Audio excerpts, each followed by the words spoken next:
Postmodern Condition by Jean-Francois Lyotard. 9. Narratives of the Legitimation of Knowledge.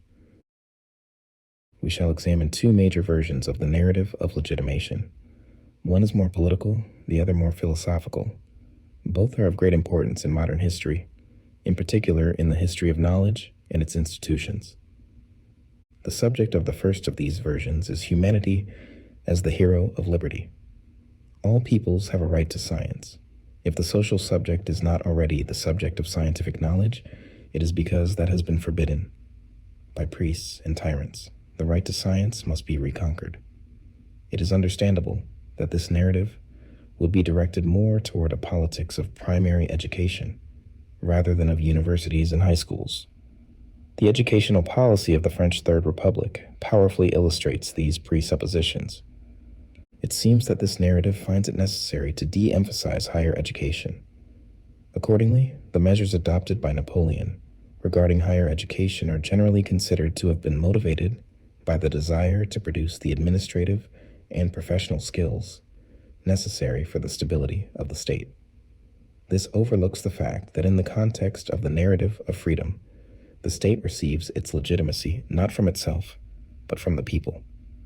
So even if imperial politics designated the institutions of higher education as a breeding ground for the officers of the state, and secondarily for the managers of civil society, it did so because the nation as a whole was supposed to win its freedom through the spread of new domains of knowledge to the population, a process to be effected through agencies and professions within which those cadres would fulfill their functions. The same reasoning is a fortiori valid for the foundation of properly scientific institutions. The state resorts to the narrative of freedom every time it assumes direct control over the training of the people under the name of the nation in order to point them down the path of progress. With the second narrative of legitimation, the relation between science, the nation, and the state develops quite differently.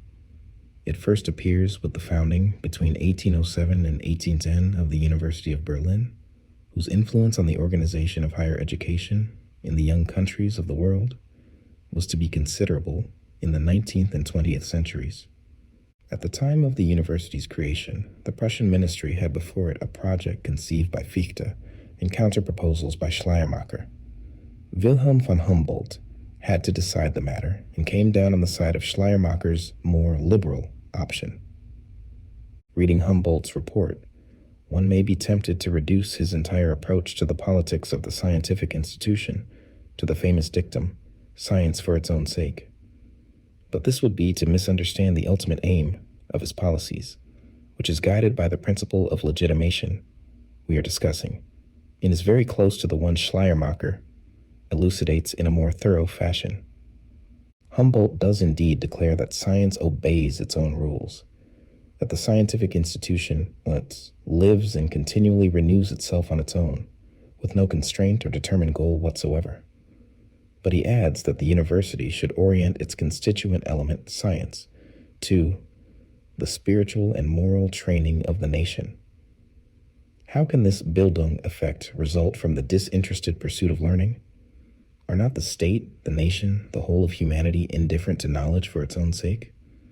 What interests them, as Humboldt admits, is not learning, but character and action. The minister's advisor thus faces a major conflict, in some ways reminiscent of the split introduced by the Kantian critique between knowing and willing. It is a conflict between a language game made of denotations answerable only to the criterion of truth, and a language game governing ethical, social, and political practice that necessarily involves decisions and obligations. In other words, utterances expected to be just rather than true, and which in the final analysis lie outside the realm of scientific knowledge. However, the unification of these two sets of discourse is indispensable to the Bildung aimed for by Humboldt's project, which consists not only in the acquisition of learning by individuals, but also in the training of a fully legitimated subject of knowledge in society. Humboldt, therefore, invokes a spirit animated by the idea of a higher unity that transcends the dichotomy between knowledge and action, The great function to be fulfilled by the universities is to lay open the whole body of learning and expound both the principles and the foundations of all knowledge. There is no creative scientific capacity without the speculative spirit. Speculation is here, the name given to the discourse on the legitimation of scientific discourse. Schools are functional. The university is speculative, that is to say, philosophical. Philosophy must restore unity to learning, which has been scattered into separate sciences in laboratories and in pre-university education. It can only achieve this in a language game that links the sciences together, as moments in the becoming of spirit, in other words, which links them in a rational narration, or rather meta-narration. Hegel's encyclopedia attempts to realize this project of totalization, which was already present in Fichte and Schelling, in the form of the idea of the system. It is here, in the mechanism of developing a life that is simultaneously subject, that we see a return of narrative knowledge. There is a universal history of spirit. Spirit is life, and life is its own self-presentation and formulation in the ordered knowledge of all of its forms contained in the empirical sciences. The Encyclopedia of German Idealism is the narration of the history of this life subject. But what it produces is a meta-narrative, for the story's narrator must not be a people mired in the particular positivity of its traditional knowledge, nor even scientists taken as a whole, since they are sequestered in professional frameworks corresponding to their respective specialities. The narrator must be a meta-subject in the process of formulating both the legitimacy of the discourses of the empirical sciences and that of the direct institutions of popular cultures. This meta-subject, in giving voice to their common grounding, realizes their implicit goal. It inhabits the speculative university. Positive science and the people are only crude versions of it. The only valid way for the nation-state itself to bring the people to expression is through the mediation of speculative knowledge. It has been necessary to elucidate the philosophy that legitimated the foundation of the University of Berlin and was meant to be the motor both of its development and the development of contemporary knowledge. Many countries in the 19th and 20th centuries adopted this university organization as a model for the foundation or reform of their own system of higher education, beginning with the United States. But above all, this philosophy, which is far from dead, especially in university circles, offers a particularly vivid representation of one solution to the problem of the legitimacy of knowledge. Research and the spread of learning are not justified by invoking a principle of usefulness. The idea is not at all that science should serve the interests of the state and or civil society. The humanist principle that humanity rises up in dignity and freedom through knowledge is left by the wayside. German idealism has recourse to a meta-principle that simultaneously grounds the development of learning, of society, and of the state in the realization of the life of a subject, called divine life by Fichte and life of the spirit by Hegel. In this perspective, knowledge first finds legitimacy within itself, and it is knowledge that is entitled to say what the state and what society are. But it can only play this role by changing levels, by ceasing to be simply the positive knowledge of its referent, nature, society, the state, etc., becoming, in addition to that, the knowledge of the referent, that is, by becoming speculative. In the names life and spirit, knowledge names itself.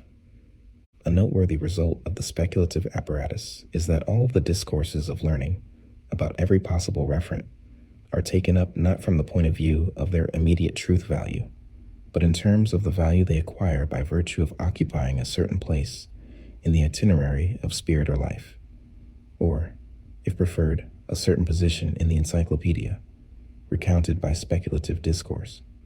That discourse cites them in the process of expounding for itself what it knows, that is, in the process of self-exposition. True knowledge, in this perspective, is always indirect knowledge. It is composed of reported statements that are incorporated into the meta-narrative of a subject that guarantees their legitimacy. The same thing applies for every variety of discourse, even if it is not a discourse of learning. Examples are the discourse of law and that of the state. Contemporary hermeneutic discourse is born of this presupposition, which guarantees that there is meaning to know and thus confers legitimacy upon history, and in especially the history of learning. Statements are treated as their own autonyms and set in motion in a way that is supposed to render them mutually engendering. These are the rules of speculative language. The university, as its name indicates, is its exclusive institution. But, as I have said, the problem of legitimacy can be solved using other procedures as well. The difference between them should be kept in mind. Today, with the status of knowledge unbalanced and its speculative unity broken, the first version of legitimacy is gaining new vigor. According to this version, knowledge finds its validity not within itself, not in a subject that develops by actualizing its learning possibilities, but in a practical subject, humanity.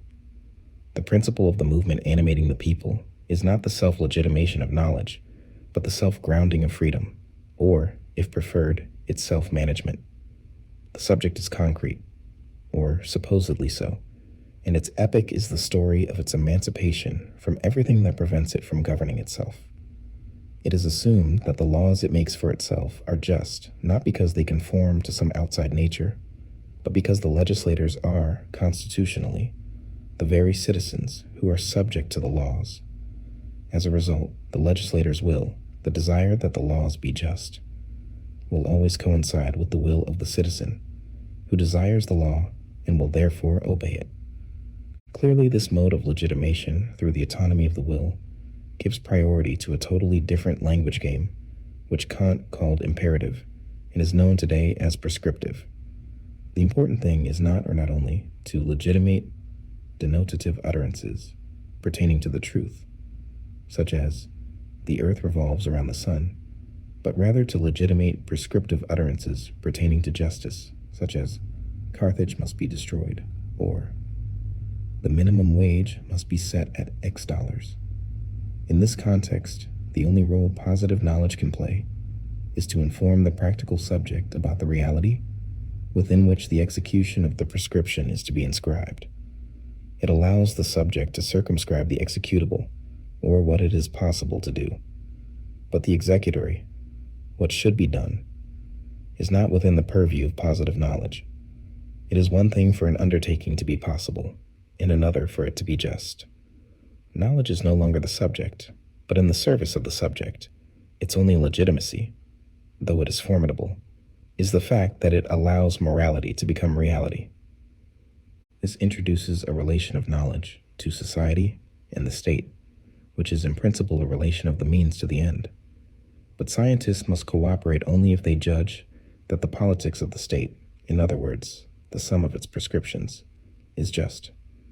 If they feel that the civil society of which they are members is badly represented by the state, they may reject its prescriptions.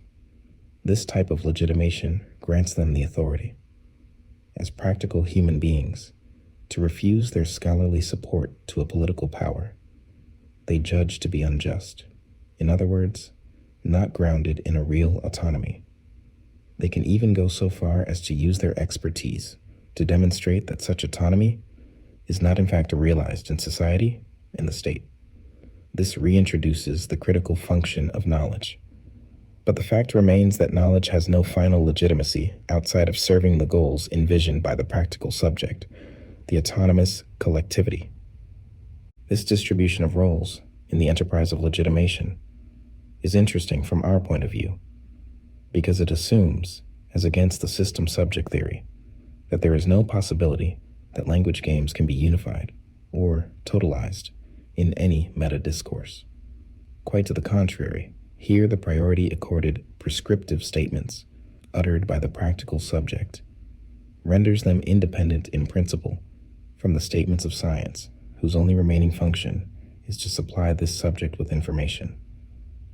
2 remarks. 1.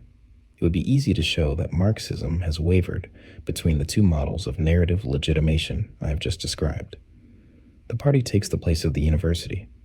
The proletariat, that of the people or of humanity, dialectical materialism, that of speculative idealism, etc. Stalinism may be the result, with its specific relationship with the sciences, In Stalinism, the sciences only figure as citations from the meta-narrative of the march towards socialism, which is the equivalent of the life of the spirit. But on the other hand, Marxism can, in conformity to the second version, develop into a form of critical knowledge by declaring that socialism is nothing other than the constitution of the autonomous subject, and that the only justification for the sciences is if they give the empirical subject, the proletariat, the means to emancipate itself from alienation and repression. This was, briefly, the position of the Frankfurt School. 2. The speech Heidegger gave on becoming rector of the University of Freiburg in Breisgau can be read as an unfortunate episode in the history of legitimation. Here, speculative science has become the questioning of being. This questioning is the destiny of the German people, dubbed an historico-spiritual people.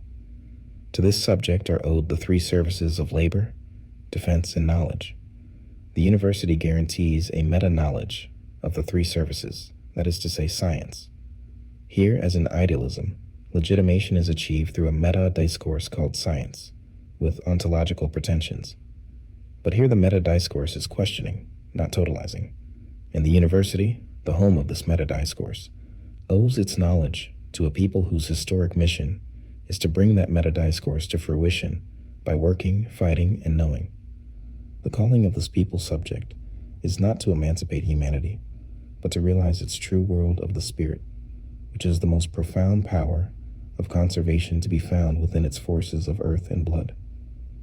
This insertion of the narrative of race and work into that of the spirit as a way of legitimating knowledge and its institutions is doubly unfortunate. Theoretically inconsistent, it was compelling enough to find disastrous echoes in the realm of politics.